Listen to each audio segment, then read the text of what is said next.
Bismillahirrahmanirrahim. Qala al-musannifu rahimahullahu ta'ala wa nafa'ana bihi wa bi ulumihi wa bi barakatihi wa bi karamatihi fid dharaini.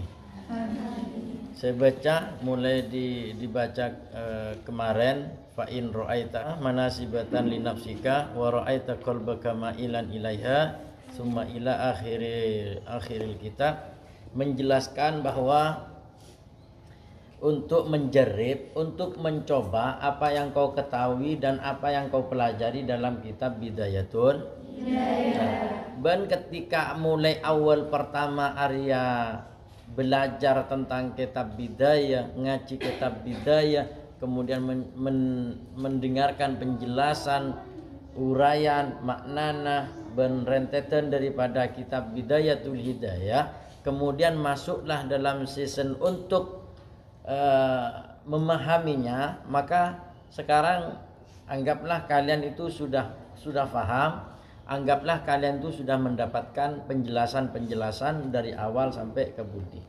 Nah, tugasnya sekarang bagaimana? Kita jerib ke aben bentibi, kita coba ke kita masing-masing. Ketika ben redeki menangaleen, ketika ben semua ria mengetahui itu semua adalah suatu kecondongan abena ke kitab tersebut, atau sesuatu raghbah, kecintaan khusus kepada kitab itu sendiri, maka tentu bana nawwarallah qalbaka, maka berarti benaria oleh cahaya, oleh bisa rahmat, maunah, taufik dari ajunan Gusti Allah. Nah cuma ketika sebaliknya, ketika menemukan suatu hal di diri ben ternyata lebih mengedepankan suatu nafsu, maka tentu Arya pakun beringin tujuannya setan adalah melalaikan bana dari hal-hal yang diinginkan oleh para musannifin, yang diharapkan oleh para ulama il-qadimin, al-awwalin, al-muhaddisin. Ada yang diharapkan adalah kita semua itu ketika sudah belajar kitabnya, maka yang diharapkan oleh beliau-beliau adalah mendapatkan cahaya dari Gusti Allah, bukan malah sebaliknya mempunyai sifat yang malah berpaling daripada hal itu semua, yang bersifatkan kelaban padana suatu setan. Setan adalah melalaikan. Setan itu adalah melalaikan diri benar, melalaikan tentona ya dari apa yang diinginkan. Misalnya benar setia karena sudah belajar Bidayatul Hidayah, maka ingin mengikuti apa yang diterangkan dalam kitab Bidayatul Hidayah, kemudian setan mendatangimu, tocunah maleh melalaikan, maleh malopah, maleh nungkepi, maleh notopi apa yang engkau ketahui. Sehingga dengan demikian maka tentu dia akan diarahkan kepada hal-hal secuba tentona tak sesuai kalaban seiyar pagi kalaban para muson. Ketika benria sama sekali tidak ada suatu kebersihan, atau tidak ada suatu kesucian dari ilmu yang kau ketahui itu, ya tentu lebih di Korea dirimu, atau negara bakna tisa bakna, bahkan bisa menghilangkan yafutu bihil mulkul mukim wa naimid daim fi jiwari rabbil alamin. Justru kalau ben belajar maka lebih melalaikan, lebih menghilangkan nikmat-nikmat selangkeng nikmat selangkeng gelak ajunna Gusti Allah. Malah memfutkan futria mentiadakan atau ketertinggalan. Beda bahasa itu ketertinggalan atau tertinggal, atau beda bahasa menghabiskan, beda bahasa mentiadakan. Nah, sementara yang dijelaskan di sini adalah yafutu, mentiadakan sesuatu yang berupa kemuliaan dari ajunan Allah. Maka tentu singkat dalam kitab lain, wa huwa hasbuna wa ni'mal wakil wala haula wala quwata illa billahil aliyil azim. Semua itu telah kita uraikan dan kita pasrahkan ke ajuran Allah Subhanahu wa taala, dan di diri kita meyakini bahwa la haula wala quwata illa billahil aliyil azim.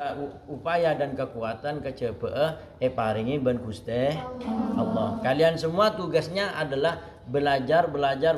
Nah, sekarang ketika ben ria lebih mengedepankan suatu ilmunah dan membuang suatu nafsonah, maka tolos oleh cahaya, oleh tateraan, oleh bebungaan dari ajunan Allah. Wa sallallahu ala sayyidina Muhammadin tasliman katsira ila yaumiddin.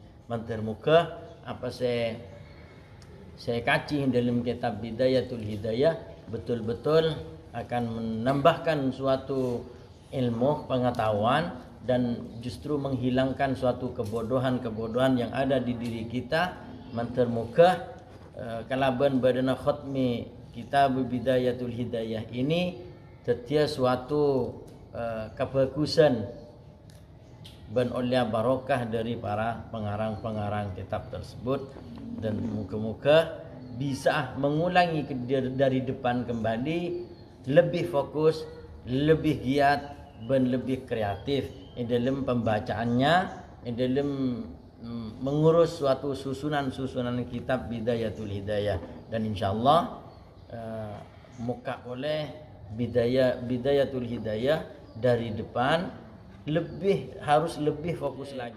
Bidayah itu ada 3 cuma ya. Pertama esora atau nomor 2 tinggal maksiat, cara bergaul kalaban ariya beraan. Cuma 3 ini mencakup 1000 makna. Jadi taat ini sangat penting. Taat kepada Allah, ke Rasulullah, ke orang tua 2, dan taat kepada guru. Selesai. Marilah. Kemudian tarkul ma'asi. Apa tarkul ma'asi? Meninggalkan maksiat-maksiat yang ada, baik yang kecil sekalipun ditinggalkan. Yang terakhir di bidayah itu adalah menjelaskan bagaimana cara untuk bergaul kepada sesemua orang. Di sana ada beberapa bagian bergaul kepada banyak manusia. Di situ ada sekat-sekatnya. Ada kawan, ada orang yang tidak kita ketahui, majhul. Ada orang yang disebut dengan ma'arif, atau kita saling kenal dan tahu kepada orang itu. Ada juga perkumpulan, di situ tidak diketahui oleh kalian. Itu pun juga ada cara-caranya. Dan itu dihasilkan di Bidayatul. Cocok kita ngaji ini, satu, ya gampang boleh. Gampang dibaca, gampang diambil pemahamannya. Sekarang tinggal bagaimana cara mengambil suatu kepahaman itu dan diterapkan kepada diri sendiri, ya terapaki kepada orang lah. Paham ya? Wallahu a'lam bishawab.